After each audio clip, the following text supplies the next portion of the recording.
আমার একটা অনুরোধ থাকবে, আর্নেস্ট রিকোয়েস্ট, যদি বিজেপি হই, যদি আমি মনে করি আমি ভারতীয় জনতা পার্টির একটা কার্যকর্তা কর্মী এবং পার্টিকে ভালোবাসি, তাহলে ফেসবুকের মধ্যে যে বিচার সভা বসাই সেটাকে বন্ধ করতে হবে। আমি যদি কর্মী হই, আমি যদি পার্টির সত্যিকারের কর্মী হই, তাহলে আমি ফেসবুককে বিচার ব্যবস্থার জন্য কিভাবে আমি নিতে পারি?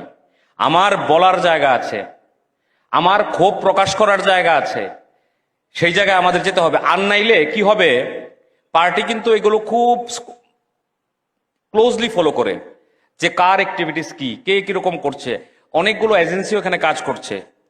আমি কি করছি, আপনারা কি করছেন, যার যার অ্যাক্টিভিটি সম্পর্কে কিন্তু আমাদের কেন্দ্রীয় নেতৃত্ব তারা পুঙ্খানুপুঙ্খানু তারা খোঁজ খবর রাখে।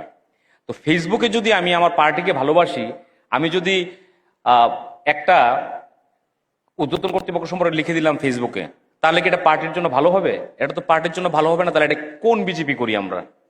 বিজেপি তো শৃঙ্খলাবদ্ধ দল, পার্টিকে তো আমরা মানি, পার্টিকে তো আমরা মা হিসাবে মানতে হবে, মার জায়গা দিতে হবে। 18-র আগের দিনগুলো আমাদের মনে করতে হবে। অনেক দল, অন্য দল আমরা করতাম, যদিও বিশ্লেষণের জায়গা নেই, তাও বলছি আজকের দিনে।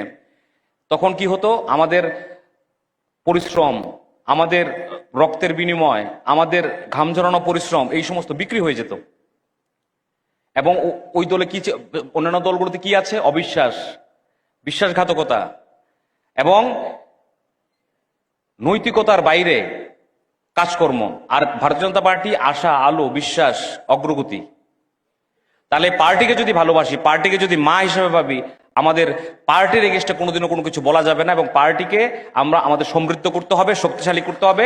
এবং ফেসবুকের ইউজেস আমরা কখন, কোথায়, কিভাবে করব, এটাও আমাদের জানা উচিত। অনেক গুরুত্বপূর্ণ দায়িত্ববান কার্যকর্তারাও আমরা দেখি অনেক সময় ফেসবুকে আপনারা এরকম করেন। এগুলো সম্পর্কে কিন্তু দলগতভাবেও আগামী দিন কড়া ব্যবস্থা নেওয়া হবে।